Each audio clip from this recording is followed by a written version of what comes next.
Sejam muito bem-vindos e bem-vindas a mais uma análise aprofundada.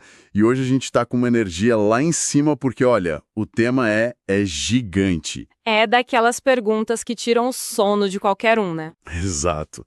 Hoje a nossa missão é responder como a gente consegue viver uma vida com significado real e, de quebra, viver por muito tempo.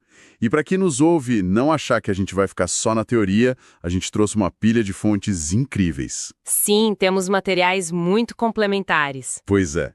Temos desde um artigo super prático do WikiHow sobre formas de viver, até uma matéria fantástica da Vogue detalhando os segredos das chamadas zonas azuis, que são tipo aqueles lugares onde o pessoal passa dos 100 anos rindo. E com saúde, o que é o mais importante. Com certeza. E do lado mais reflexivo, a gente traz uma coluna muito densa da Conceição Freitas no Metrópolis e, claro, duas falas transformadoras da professora de filosofia Lúcia Helena Galvão, uma no Flow e outra na Nova Acrópole. A Lúcia Helena sempre traz um peso muito bom para essas discussões. Muito.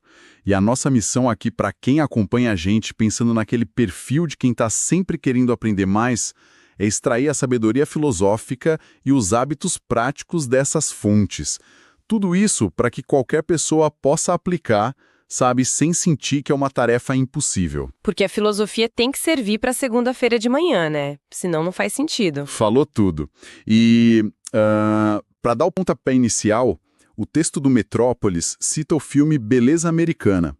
Tem aquela cena do Lester Burnham, o protagonista, onde ele solta uma frase que é um soco no estômago.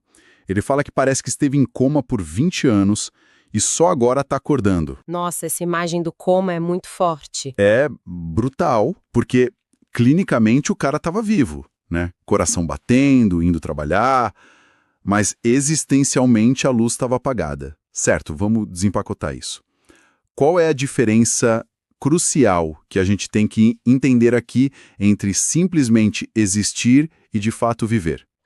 Eu acho que essa distinção é o ponto de partida perfeito, porque estar vivo, biologicamente falando, é só a condição básica. O que me fascina nessa frase do filme é que esse coma existencial não é tipo uma tragédia isolada. Para muita gente, é o padrão de fábrica. A pessoa entra no piloto automático, né? Exatamente. Entra no automático das expectativas dos outros e quando vê, passaram décadas. E para entender como acordar desse coma, a gente esbarra direto num problema de navegação. A professora Lúcia Helena Galvão traz uma analogia no Flow que é cirúrgica. Qual é a analogia? Sim. Imagina que alguém está andando no meio de uma sala enorme. Aí a pessoa vira para você e pergunta: olha, eu estou indo na direção certa ou na errada? A primeira contrapergunta lógica seria o quê? Para onde você quer ir, claro. Exato. Se não tem destino, não tem como falar em certo ou errado. É impossível. É como se a pessoa entrasse num táxi, olhasse para o motorista e falasse: cara, acelera um máximo, vai fundo. Mas ela não dá o endereço. Gasta uma energia absurda, mas Não chega a lugar nenhum. O carro vai queimar combustível, gastar pneu, e no fim do dia a sociedade até aplaude porque a pessoa estava indo muito rápido, sabe? A gente recompensa a velocidade, mas quase nunca questiona a direção. E é aí que a professora Lúcia Helena faz uma separação que muda tudo.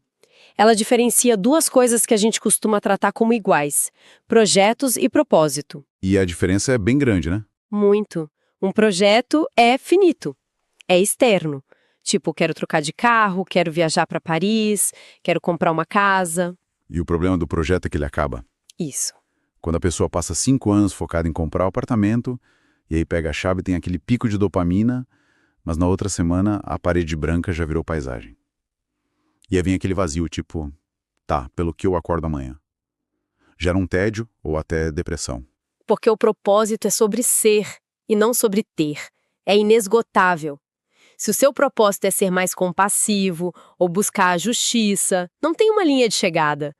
Você não acorda um dia e diz: pronto, terminei de ser justo para sempre. É aqui que a coisa fica realmente interessante, porque esse conceito filosófico liga direto com a biologia. A matéria da Vogue sobre as zonas azuis fala do Ikigai no Japão e do plano de vida em Nicoya, na Costa Rica. Basicamente, o motivo para levantar da cama. E a ciência diz que ter esse propósito pode adicionar até 7 anos na expectativa de vida. 7 anos não é pouca coisa, e isso levanta uma questão importante. Biologicamente falando, como o corpo reage a isso? Quando você sabe o seu objetivo, o corpo regula o cortisol, que é o hormônio do estresse. Ah, o cortisol que causa inflamação. Ele mesmo. Menos estresse oxidativo, menos desgaste. Mas aí a gente tem um desafio prático, que a Lúcia Helena levanta no Flow. Para subir esse degrau de consciência e achar o propósito, a gente tem que encarar o nosso defeito. O defeito que está travando a gente no momento. Preguiça como exemplo. A preguiça é como uma venda nos olhos. O propósito provisório dessa pessoa não é salvar o mundo amanhã. É, tipo, vencer a preguiça hoje e arrumar a cama. É tirar a venda. Exato, tira a venda e vê o próximo passo. A questão é, estamos dispostos a tirar essa venda? Esse propósito é algo tão interno, a gente tem que tirar aí também aquelas camadas pesadas que a sociedade joga em cima da gente, né? Para descobrir quem a gente realmente é. Com certeza. E sobre isso, tem uma história fascinante que a Nova Acrópole cita. É um livro lá do século XII, do filósofo Ibn Tufayl, conhecido como Ben Tufayl. O livro se chama Filósofo Autodidata. Certo. Ele conta a história de um menino que é criado por uma gazela numa ilha deserta, totalmente isolado do lixo social humano. E o menino atinge o ápice da compreensão do universo só observando a natureza e a si mesmo, sem os preconceitos e as travas da sociedade. Olha, a história é linda, mas eu tenho que dar uma cutucada aqui. Pode falar. É fácil ser iluminado numa ilha deserta conversando com uma gazela, né?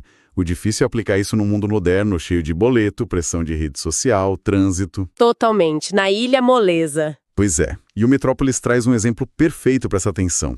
É a personagem Biela, do livro Uma Vida em Segredo, do Altran Dourado. Ela é uma menina da roça, super simples, que é levada para morar na cidade, e lá tentam domesticar ela de todo jeito. Colocando naquelas caixinhas sociais. Exatamente. Roupa apertada que machuca, etiqueta falsa, regras de sala de visitas.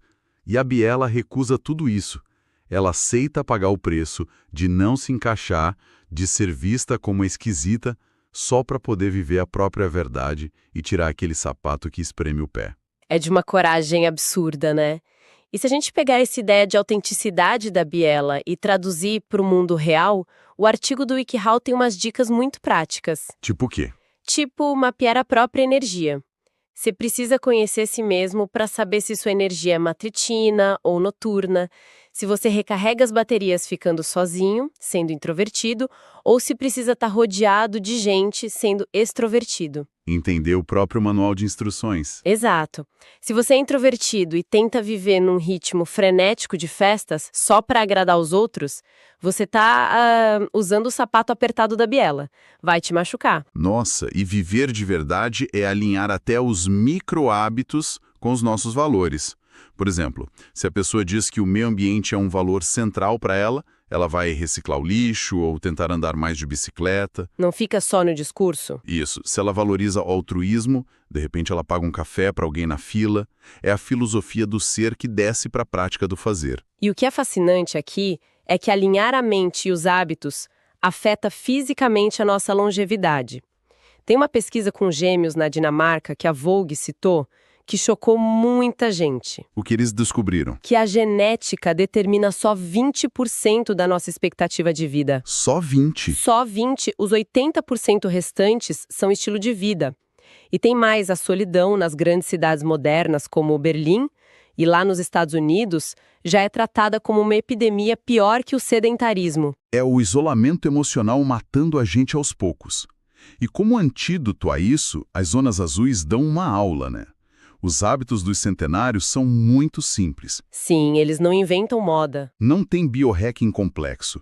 Eles têm a regra dos 80%, o Hara Hashibu, em Okinawa, que é parar de comer quando está 80% satisfeito, mastigar umas 20 vezes. Movimentação natural, sem precisar ficar se matando na academia. Isso, cuidar de horta, caminhar. A dieta baseada em plantas, com carne só mais 5 vezes no mês. E, claro, na Sardenha, aquela taça de vinho tinto com moderação, porque ninguém é de ferro. Justo, justo. E voltando à questão da solidão, eu vejo a formação de laços sociais como um fundo de investimento emocional. Em Okinawa, eles têm os moais, que são grupos de 5 a 8 amigos para a vida toda. Eles se apoiam financeiramente, emocionalmente. É uma rede de segurança de verdade. Exato. E hoje em dia, o WikiHow dá um conselho super prático para a gente cultivar isso.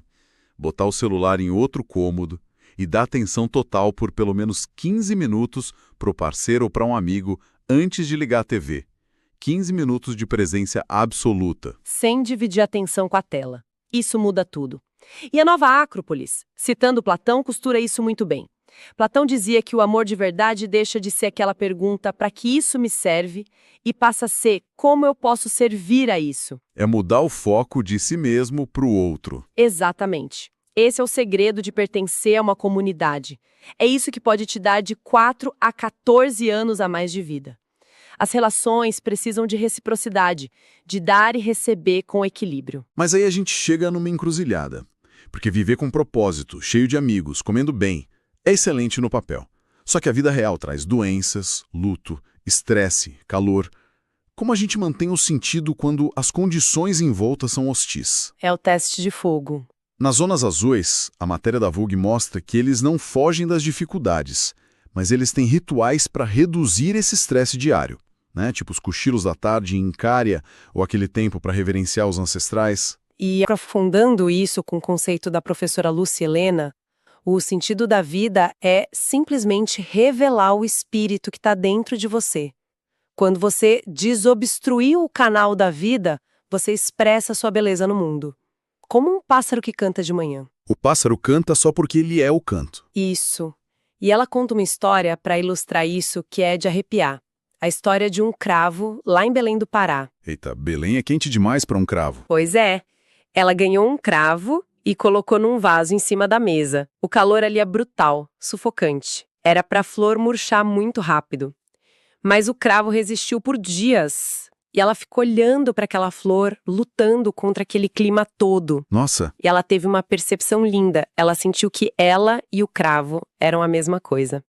Ela usou a seguinte frase: episódios de Deus presos no tempo e no espaço, lutando contra a dissolução e o esquecimento, para dar o seu recado. Então, o que tudo isso significa? Significa que viver não é tentar evitar a luta e procurar um ar-condicionado perfeito. Viver é lutar para que a nossa mensagem, a nossa música, seja ouvida, mesmo quando o clima ao redor é sufocante e hostil. O cravo sabia que ia morrer, mas ele lutou para ser flor até o fim. Se conectarmos isso com o quadro geral, a gente percebe que a vida verdadeira exige sair desse coma e parar de só existir em cima de projetos vazios. É achar o seu ritmo natural, nutrir o seu corpo e sua tribo, estar presente e expressar sua essência, seja qual for a temperatura exterior. E a mensagem para quem nos ouve não é amanhã sair correndo, largar o emprego, virar vegano e mudar para uma ilha deserta, tá? Não, por favor, não façam isso. É começar com aquela primeira pergunta. Qual é o destino dessa sua caminhada? O que é que está travando o seu próximo passo hoje? É a preguiça? É o sapato apertado? É dar o primeiro passo, né? Tirar a venda. Exato. E para a gente encerrar, eu quero deixar uma semente para a nossa audiência pensar um pouco. A gente falou de longevidade, propósito, conexão, mas fica a reflexão. E se essa nossa obsessão moderna de ficar tentando controlar e hackear a longevidade, medindo cada batimento cardíaco, for exatamente o que está impedindo a gente de simplesmente estar presente e viver a vida no instante de agora? Pensem nisso. Até o nosso próximo mergulho.